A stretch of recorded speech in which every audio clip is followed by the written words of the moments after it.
And just like that, Dave, we're back again. Hey, everyone. Glad you're with us. Dave, thanks for joining us again on another Wednesday. Glad to be here. I mean, this is so exciting that every Wednesday we're here talking retirement and you are here ready to go. I mean, it's just like it's amazing. I am feeling a little bit of a cold coming on. It's that fall cold that you get because the kids go back to school and 2 or 3 weeks in, they bring everything home and then they pass it around. So hopefully my voice doesn't crack too much today. I'm feeling all right, but you can tell that I'm starting to get passed around the family now. Yeah, that definitely happens. I don't have any kids at home, so I don't know where I'll pick it up from, but I'm sure I'll get it at some point. Yeah, when I got my kidney transplant, originally my kidney rejected pretty heavily, and they came back and said one of the biggest problems was is your immune system is so good. I've got to attribute that to having 8 kids. You've pretty much experienced everything by the time they've all gone to school and got something at school and brought it home to you. So I guess maybe there's a bright side to it all. Yeah.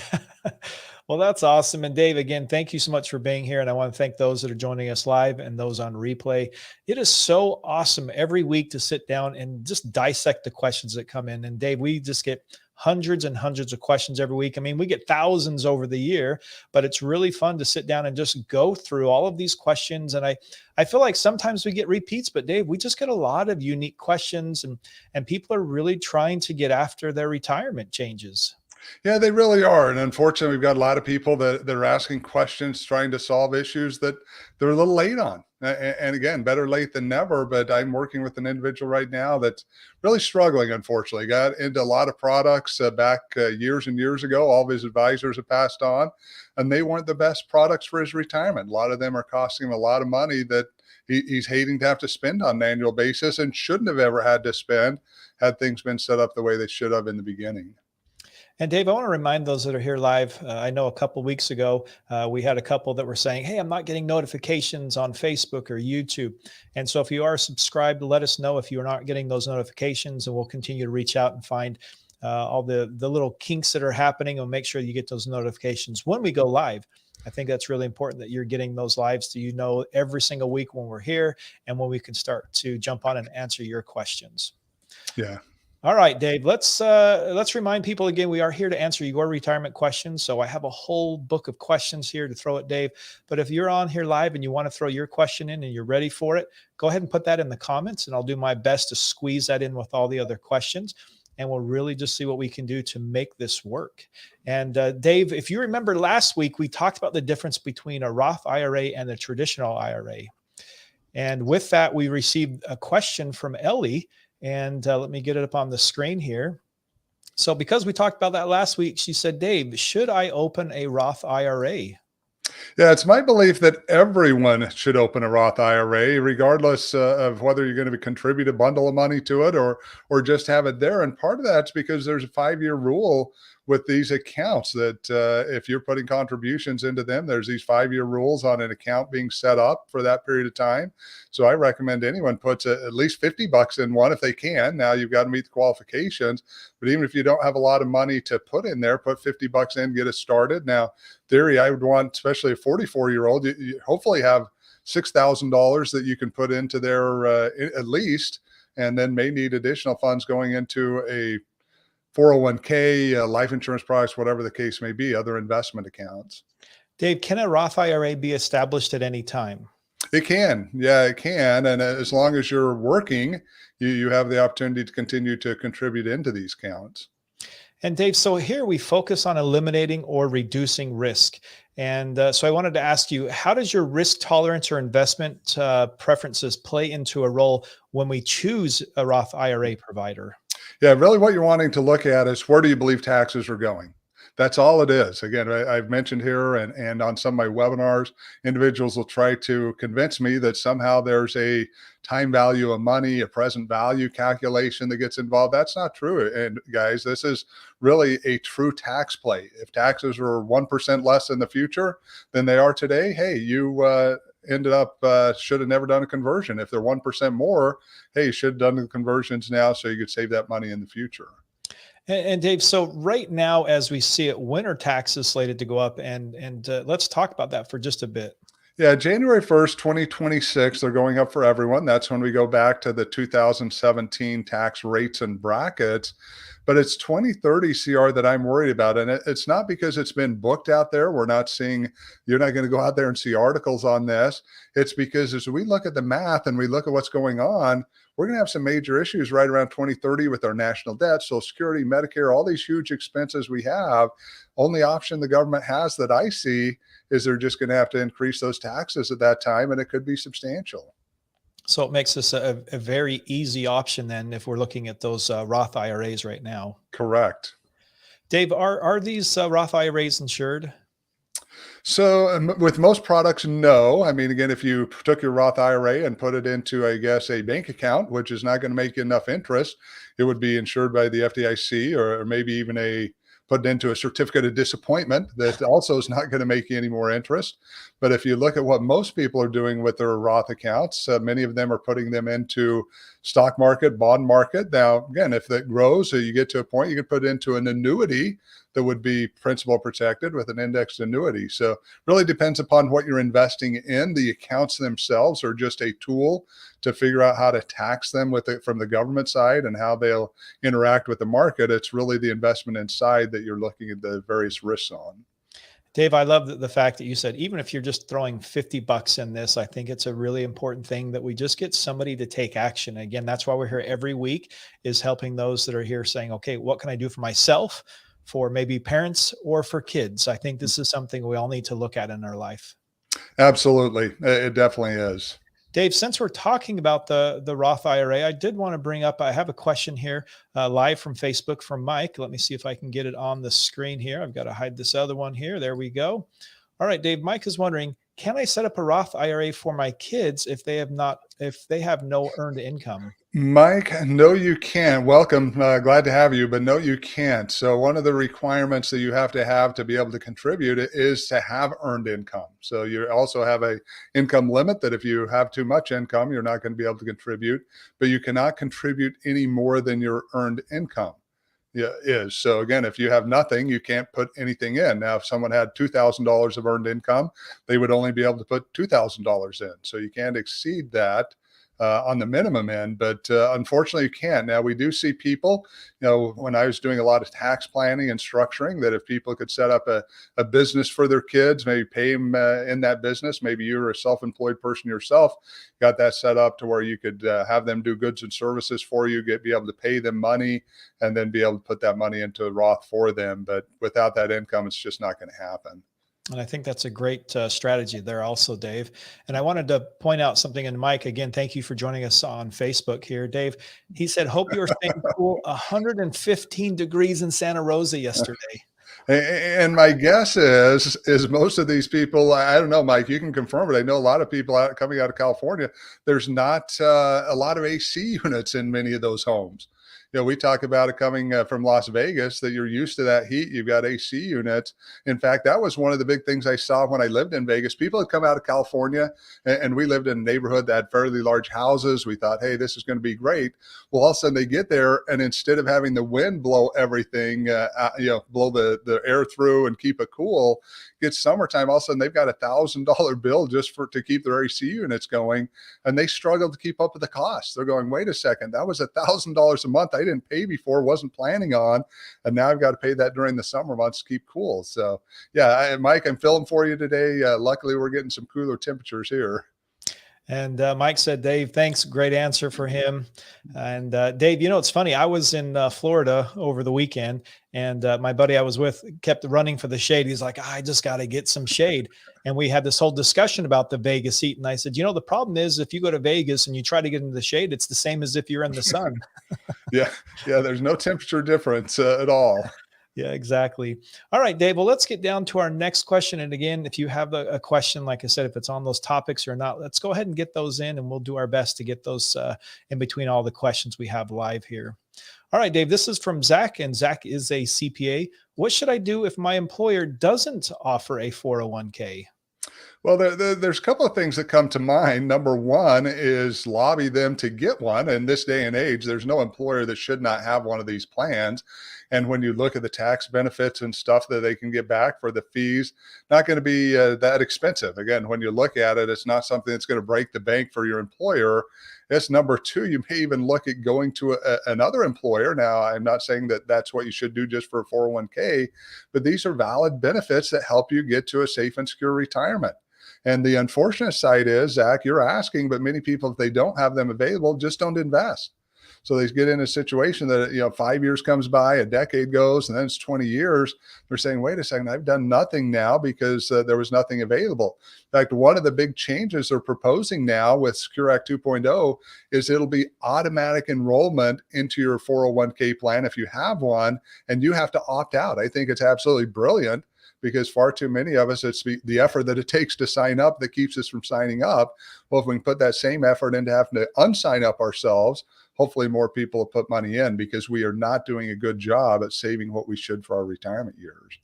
Dave, I love that you bring that up, because a lot of people will say, well, my company doesn't offer a 401k, so I can't save for my retirement until I get a new job.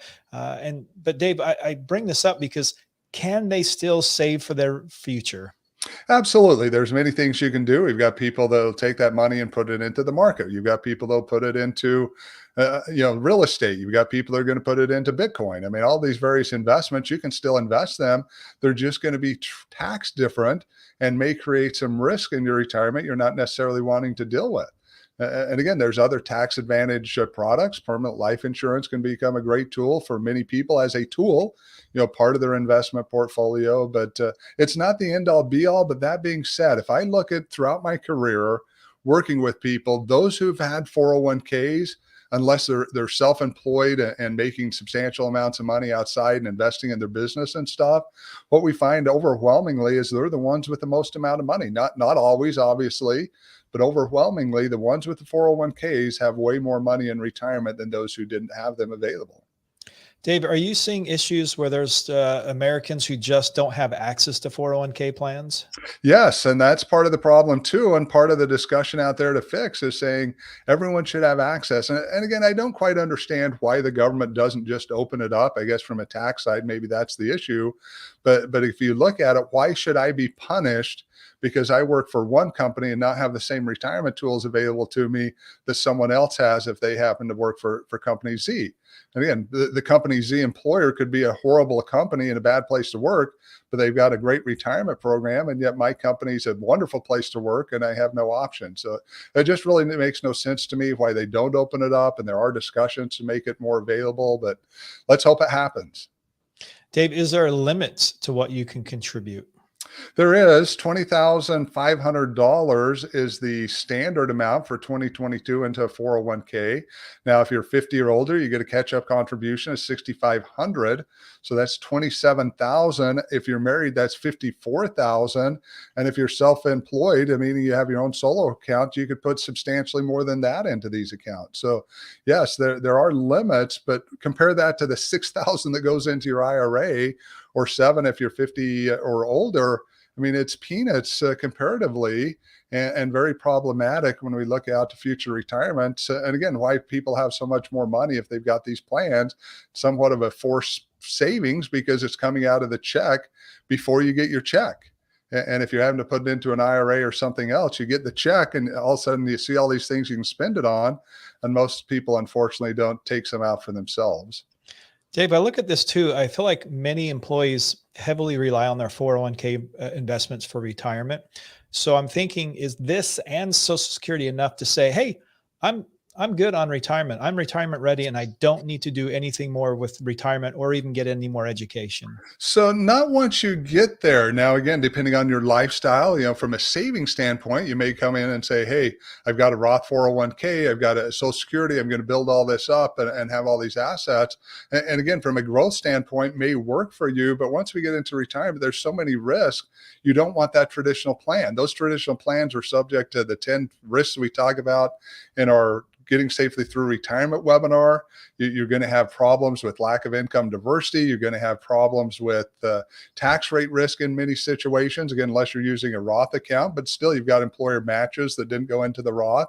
So again, all kinds of problems you're looking at that these plans are proving to not play out very well in our current environment. Well, Dave, let's kind of transition a little bit more, and let's talk about inflation, because many of you are worried about this with your retirement, and prices are on the rise, obviously, from everything from food to housing. And I even saw a statistic that said I think it was 70% of Americans are calling inflation a very big problem for the country, which we all talk about. But is this causing those closer to retirement to start putting off their retirement? I think so, and good or bad, I hope so. I mean, that really sounds bad. That's not what we want. We're here to hopefully educate people to get into retirement. But again, for those who haven't planned, now, again, if you planned, you've got things in place to deal with the inflation, it's not going to matter to you. You just move forward.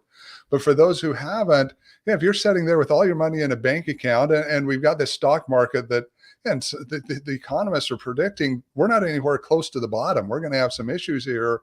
You're saying we've got all this inflation. We've got money, no interest coming out of these products. Got a stock market that's down. We're getting into retirement right now. There's a lot of risk you're having to deal with day one that could create some major issues on the longevity of your cash that you have available. And Dave, I lead this up to our question here from Stan.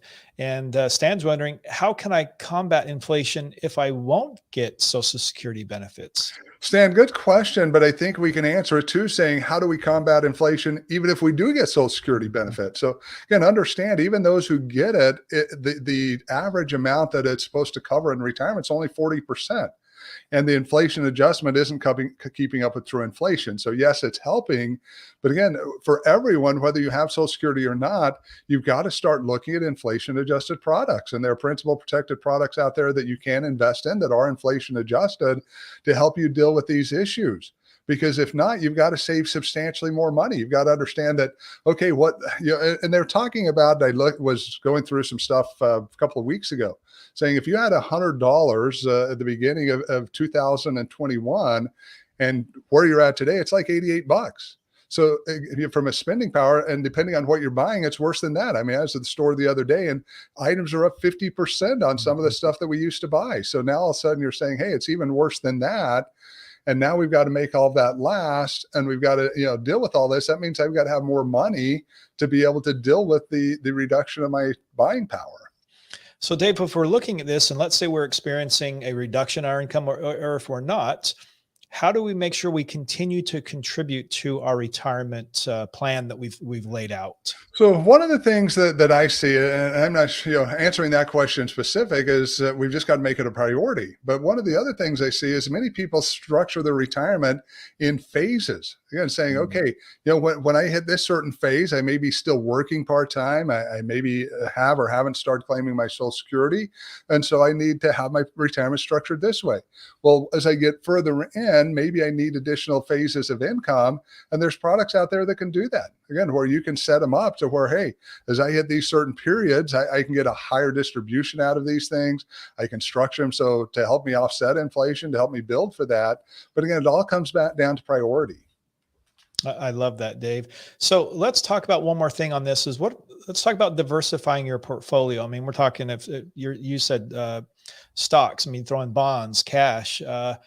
Dave, I feel like for me, I would just want some type of fixed income in retirement. So I'm coming to you saying, what do I do? Yeah.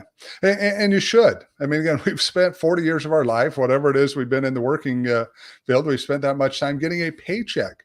For most people, even if you're a business owner, you usually have some type of budget. So you're pulling out so much money every month to be able to pay for those bills. And then we get to retirement. It's like, whoa, I'm the world's greatest investor. I'm going to live off assets. Well, that makes absolutely no sense. So you're right, CR. We've got principal protected products out there that can provide you guaranteed income for life, tax-free, risk-free, that are inflation adjusted, that are going to outperform the bond market. And you're saying, why in the world would we not take advantage of those products when we can match them for the other 96% of America that Stan appears to not be a part of. It's a little surprising. Again, only 4% of people don't get Social Security benefits. For that other 96%, we combine it with our Social Security and hopefully get ourselves into a great position. So as we have these downturns, again, CR, if you're getting a good check right now, the stock market up and down, and that's going to keep coming, pretty irrelevant to you. It's like, okay, inflation hurts because I see that in the store every day. But if the Dow's at 33 or 31 or 25, I mean, whatever it is, really doesn't impact me if I know my income's locked in every month. Who cares what the Dow is? Let it be zero. It's inflation and interest you got to look at if you're getting income during retirement, and not enough people are doing it. Dave, what prevents people from taking action on this? Is it because they're waiting for that high that they're just going to try to ride, and they're just not ready to face the fact that something may happen? Like, a recession is going to happen, but they're looking at this by saying, I just want to ride the highs and forget the lows. Yeah, I think there's a couple of reasons that may be part of it. I think one of it is we've evolved. We've gotten to a point where products have evolved, that many of the products that were being offered a few decades ago don't do what products do now. So people bought into these products, and as a result, they didn't perform the way they should have. People started having problems. They said, well, I don't even want to look at it anymore because I got burned somehow in that process. So you got product issues. You do have people that are saying, again, I'm watching everybody else, and everyone else is building these asset values and trying to live this way, but everyone else is running out of money. So again, it's like, I don't want, if everybody else is jumping on the Titanic, but yet we knew it was going to sink, I'm not jumping on the Titanic. Again, who cares what everyone else is doing? We've got to do what's right for us. Sometimes it's okay to be the lone guy out there if you've done your homework, if you understand what it is that needs to happen, and you're educated to say, it's okay. I can be alone and I can be in the minority, knowing that I've done the right things for me and my family. So Dave, you're not saying run out and go buy, some Bitcoin or NFTs because my neighbor did it and found success, right? Not at all. And we're seeing it right now. I've got, I think Bitcoin's down to 18,000 today. I've been a, hound on this. Again, some of the guys I listen to and spend time learning from, even from my own side, talking about going down to $3,000-$4,000. Yeah, you're going to have people that are, going to have major issues if that happens. But yeah, we can't look out there and just think somehow we're going to get rich quick, hit a home run. We all know if we went back and were able to buy Bitcoin when it started, most of us could be multimillionaires by now, but it didn't happen, and it's okay. So again, stop looking at what they're doing, figure out what's right for you and your family, and then live with it.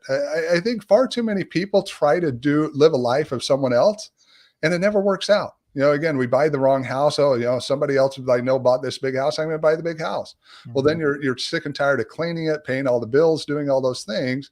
When in reality, if you'd just done what was right for you, maybe a 2,000 square foot house was right for someone. And again, it's just not how it is. Cars, it's our retirement planning. It's everything we do.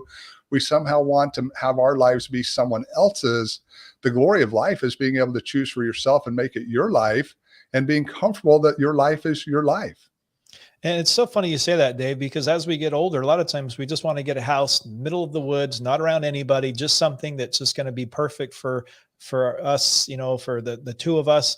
And it's funny how we change, and as we get older, we don't care about those things, but getting to that point, it's the most important thing to us.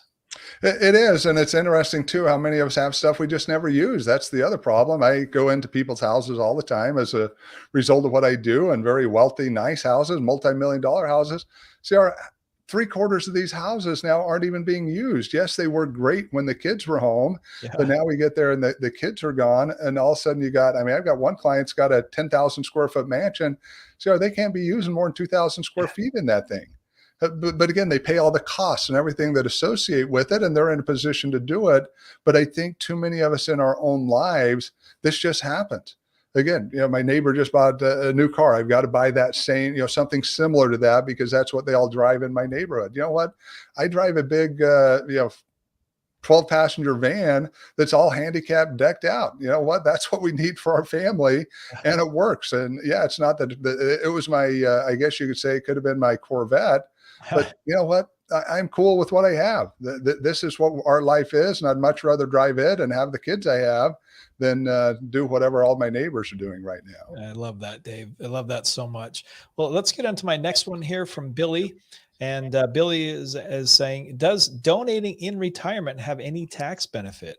It does. Now, depending on how you do this, they may be better than others. My recommendation is if you are looking to donate and you do have an IRA, can be a great way to donate money out of there to these charitable organizations. In fact, the best way, because you can take it off on the front of your return versus having to put it into Schedule A.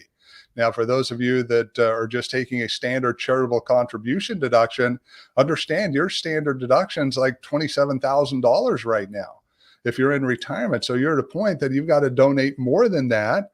Now, even if you're tithing and paying 10%, for many of you, if your mortgage is paid off and you're limited on your property taxes, you still may not get above those thresholds. So again, depends on your situation, but use the IRA if you're really wanting to donate in your retirement and have the money in there to do so. Dave, what about the millions of Americans who no longer itemize deductions? Do you think they're missing out on any of that income tax benefit? They are, but again, how do we consider missing out? Yes, they're not getting the benefit, but hey, we got a huge standard deduction that everyone gets to enjoy that previous to what went on in 2000 into 2017, we didn't have. So, from a leveled playing field, from a simplicity side with the government, now we've only got about 10% of America that itemizes. Seems to make a lot of sense. But yeah, if you're a guy who donated $20,000 to charity before, and now all of a sudden you're not getting any additional benefit, maybe you feel like you got slighted a bit, but I don't know. It seems like what we have now is a little more fair system for everyone. Dave, as we talk about donations, we've talked about this for years and years, and a lot of times we talk about this, but you're very passionate about making sure you're giving and you're really putting that money to use, and you're really out helping people with that instead of just saying, I'm doing it just because, or I'm doing it for the benefit. You're saying, really make sure you're invested in that too. And I think that's something that I've always admired about what you talk about with the donations. Well, and I think we oftentimes see our need to take a different look at this. We've been watching recently some of these YouTube videos, random acts of kindness, and again, the people stage it. It's like, okay, how's this a random act of kindness if you're staging it for a YouTube video? This makes absolutely no sense to me. And in Puerto Rico, in fact, we used to have people send a bunch of stuff for us to give out into the poor neighborhoods, like, hey, take a bunch of pictures. Well, do you want your picture? Think of it on the other end. You're getting a bunch of handouts because you've struggled financially, and you want a bunch of rich people out there taking your picture so they can go gloat of how they donated money to you. Again, folks, we've just got to take a different approach. And I think it's the quiet, silent giver. It's the guy that's doing his part, or lady out there that's doing it silently. That's where the true joy is. At least that's where I found my joy throughout my life, is being able to do things behind the scene. But it is, I think it's important that we do give back. Our society needs good people doing good things. And I know we come across a lot of great people that can do good things for other people out there. And we hope you will. Well, Dave, it looks like we might have time for one more question. So let's pull up one here from Jace. Should I open an HSA since I qualify? Absolutely. I love health savings accounts. When you look at it, now, you've got to invest it correctly. I will tell you, from everything I hear from top individuals who handle these accounts, Fidelity seems to have the best investment option out there. You don't want to just put this money in a bank account, but you do want it to leave it, in my opinion. Set it up, fund it, leave it, let it grow for your retirement. An extra way of saving for your retirement to help cover healthcare costs in retirement. If you don't need them, keep all your receipts and make sure you have them copied, because most of them will fade over the next 20 years. Copy it, keep a file. And if not, you can reimburse yourself in retirement. But I think it's a great way to be able to put additional money aside that's going to be tax-free if you use it correctly. Dave, we've heard good reviews and bad reviews about HSA, but you're saying that you're a huge fan of them. Absolutely. Love HSAs. Love the fact that you can put the money in there, just build up an additional savings account for yourself, because we're going to need it. I mean, assuming you have any longevity at all, we're going to need it. In fact, I was talking to an individual today, 87 years old, wife's 85, maybe 84. But you're sitting here and you're saying, what's your week look like? Well, I got doctor's appointment on Wednesday, 2 on Thursday, 1 on Friday. And you start realizing, if you live long enough, that's kind of your life, as you're just going in and out of doctor's offices. For many people, if they have any type of health issues. And Dave, is there any expiration on the health savings accounts? No, there isn't currently. It doesn't seem to be on anyone's radar to fix it anytime soon, but currently there is no expiration. And again, reality is if you get into retirement, from what I've seen, even take, hey, we do a family side, we're putting $7,000 a year in, you do it for a 20-year period of time. I mean, most people, even if that's invested well, are going to still have enough medical costs in retirement to spend that down. They have an average retirement. Well, Dave, thank you so much. We're at the end of our time. I really want to thank you and thank those who are with us live, because I feel like every time we are here, we get something new. At least I do every time we do these shows. You're welcome. Glad to be here. And I appreciate those who come and listen. Hopefully we're answering your questions. And please go out today and do something nice for someone. I guess if I tell you anything today, let's just be kind to others. We need a world of good people that are influencing the world for better stuff, and what we're out here to do. And hopefully you can do that in your own center of influence. And Dave, I want to remind everyone that you have our flagship presentation going today at 3 o'clock Central Time. It is a 2-hour webinar. It is Getting Safely Through Retirement. And you can find that over at retirementriskadvisors.com on the events tab at the top, or just, I'll give you that link there. That'll be a good one. But you can go on and you can get all the details about that webinar, Dave. And I just want to remind those about how important it is to watch this webinar and be part of it, Dave. And I want to know why you feel that this is such an incredible opportunity for them for 2 hours with you. Yeah, Wednesdays have become my favorite day. We get to have this show in the morning. I get to teach that class. And it's because this is where the rubber hits the road, folks. This is where the lights go on. You start realizing small decisions, something as simple as choosing your Social Security that you can do in 10 minutes. You do that wrong, it can cost you tens of thousands of dollars. The average person loses $111,000 because they make the wrong choice. Medicare doesn't take you long to sign up. You make the wrong choice, you've blown it.